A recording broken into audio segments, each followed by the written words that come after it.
Prejudice by Jane Austen. Chapter 4. When Jane and Elizabeth were alone, the former, who had been cautious in her praise of Mr. Bingley before, expressed to her sister just how very much she admired him.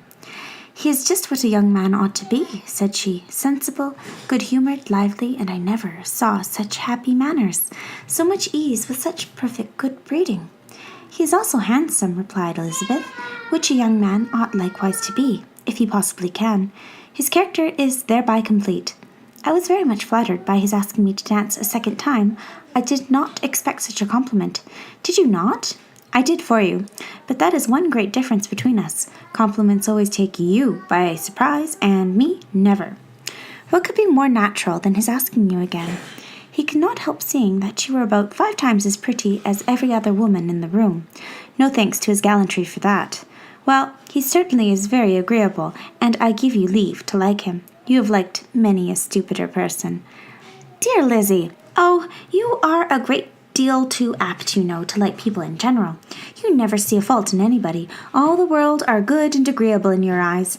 I never heard you speak ill of a human being in your life." "I would not wish to be hasty in censuring anyone, but I always speak what I think." "I know you do, and that which makes the wonder, with your good sense, to be so honestly blind to the follies and nonsense of others. Affectation of candour is common enough. One meets with it everywhere. But to be candid without ostentation or design, to take the good of everybody's character and make it still better, and say nothing of the bad, belongs to you alone." "And so you like this man's sisters, do you? Their manners are certainly not equal to his." "Certainly not at first, but they are very pleasing women when you converse with them. Miss Bingley is to live with her brother and keep his house, and I am much mistaken if we shall not find a very charming neighbour in her." Elizabeth listened in silence, but was not convinced. Their behaviour at the assembly had not been calculated to please in general, and with more quickness of observation and less pliancy of temper than her sister, and with a judgment too unassailed by any attention to herself, she was very little disposed to approve them. They were in fact very fine ladies, not deficient in good humour when they were pleased, nor in the power of making themselves agreeable when they chose it, but proud and conceited. They were rather handsome, had been educated in one of the first private seminaries in town, had a fortune of £20,000, were in the habit of spending more than they ought, and of associating with people of rank, and therefore were in every respect entitled to think well of themselves and meanly of others. They were of a respectable family in the north of England, a circumstance more deeply impressed on their moneys than their brother's fortune, and their own had been acquired by trade. Mr. Bingley inherited property to the amount of nearly £100,000 from his father, who had intended to purchase an estate, but did not live to do it. Mr. Bingley had intended it likewise, and sometimes made choice of his county.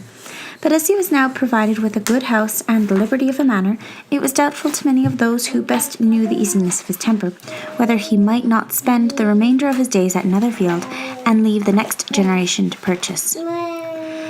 His sisters were anxious for his having an estate of his own, but though he was now only established as a tenant, Miss Bingley was by no means unwilling to preside at his table, nor was Mrs. Hurst, who had married a man of more fashion than fortune, less disposed to consider his house as her home when it suited her. Mr. Bingley had not been or aged 2 years when he was tempted by an accidental recommendation to look at Netherfield House.